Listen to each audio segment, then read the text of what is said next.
Prendre sa retraite, c'est pas arrêter de travailler, c'est pas arrêter de contribuer. Prendre sa retraite, c'est arrêter, je pense, de faire quelque chose qu'on n'a plus envie de faire ou arrêter de faire quelque chose dans un rythme ou dans des conditions qui ne nous conviennent plus. Puis c'est ce que je perçois beaucoup à travers toutes les entrevues des gens que je rencontre qui veulent retourner sur le marché du travail. Ils ont envie de faire quelque chose qu'ils aiment. Mon nom est Sarah Bédard, propriétaire associée de la ferme Bédard et Bloin à Québec.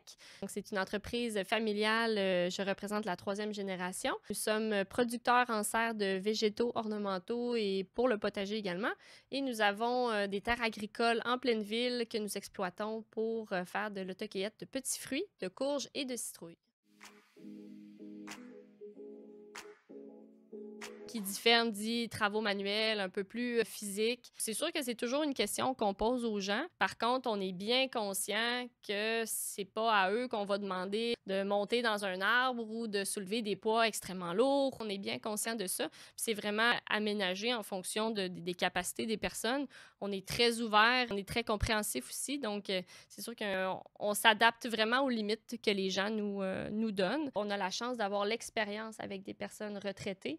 Et donc, on sait qu'on devra aménager leur corps de travail, par exemple, pour des durées plus courtes, avoir plus de flexibilité pour ceux qui veulent, par exemple, travailler moins de jours par semaine, qui doivent être proches aidants, qui ont des projets de voyage et autres. Tout ça fait partie déjà là, de notre quotidien avec les personnes retraitées qui viennent travailler à la ferme.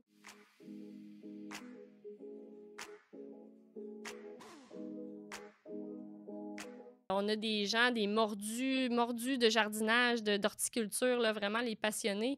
Ils vont venir faire une saison, puis ensuite, ils vont se rendre compte qu'ils sont tombés comme dans une potion magique.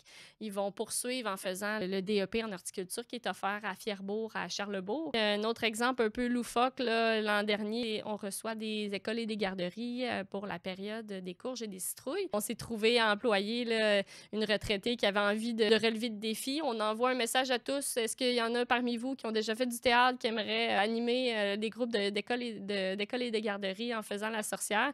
Et puis, c'est une retraitée qui a levé la main, qui est venue, je dirais, peut-être 3 à 4 matins là, durant 3 semaines pour animer les jeunes.